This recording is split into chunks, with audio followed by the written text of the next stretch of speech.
Good morning, CHCA community. 1 year ago, the executive team was up late into the night figuring out how we were going to move forward after the governor's order that all schools were going to have to close. And that night, I sent out the most difficult email I've ever had to send. Never before in CHC's history have we had to close the doors to students and figure out what education would look like. There were a lot of unknowns. And I was looking back through that email, and I want to share with you the last section in which I spoke to teachers, and I shared it with you all as well, about what lay ahead. As we prepare for something as a school, I want to share two things that I believe to the core of my being. One, we are entering a time of great uncertainty. Our students are nervous and anxious. You may feel this as well. But we have been called to be in this vocation and in this place. We are not called to a spirit of fear.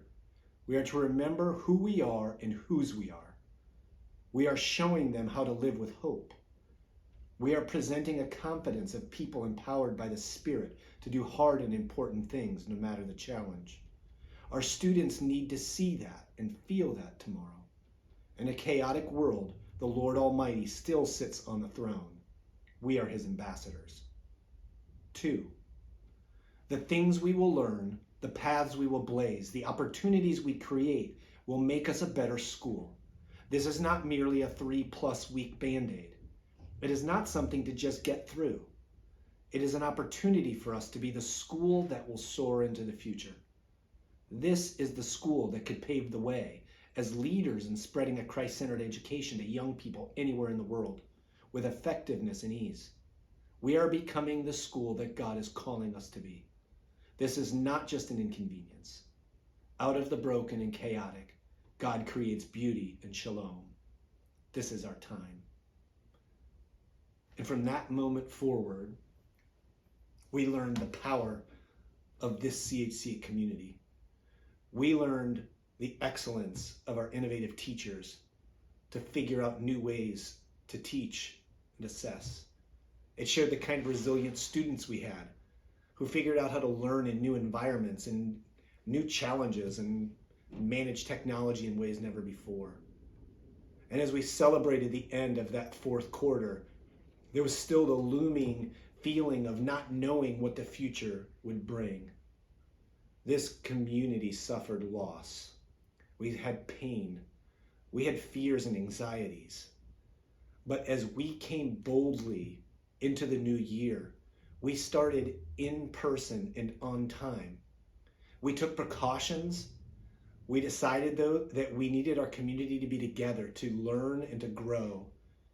And we did all the things CHCA always does, except we did those with tweaks and innovations and precautions. But we had in-person learning. We had athletic competitions. We had plays and musicals and concerts. We figured out how to be CHCA in a new environment.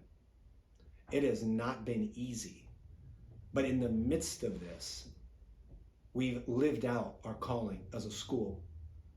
We have continued to grow our enrollment through this time because of the reputation of what we were doing through this period of pandemic. Students coming from other schools who said they wanted in person. They visit our schools and say, we want the kind of relationships teachers have with students. We want the kind of energy and passion and Christ-centeredness. That's who we are, CHCA, and that's who we've demonstrated to be. And as I look at all the things that we are doing now, we're challenging the future of what education will be. We're starting to offer classes that are remote by choice, not because we have to. We have students who were never able to leave their home countries, who are currently studying at CHCA in places from far away as China and Egypt. The future of CHCA is so incredibly bright. And it's because of what you have done to come along with us. It's because of your faith and your confidence, because of your children and the kinds of things that they bring to this place every day. We are excited about our future. We're going to have a great event at the end of the school year that's going to be all about gratitude for what CHCA is doing and for what God is doing among us. And so I want to just wish you all a wonderful spring break. Find ways to refresh, to spend time with your family, and feel the rejuvenation of what God is doing among us. Have a great break, and I look forward to seeing you in the fourth quarter.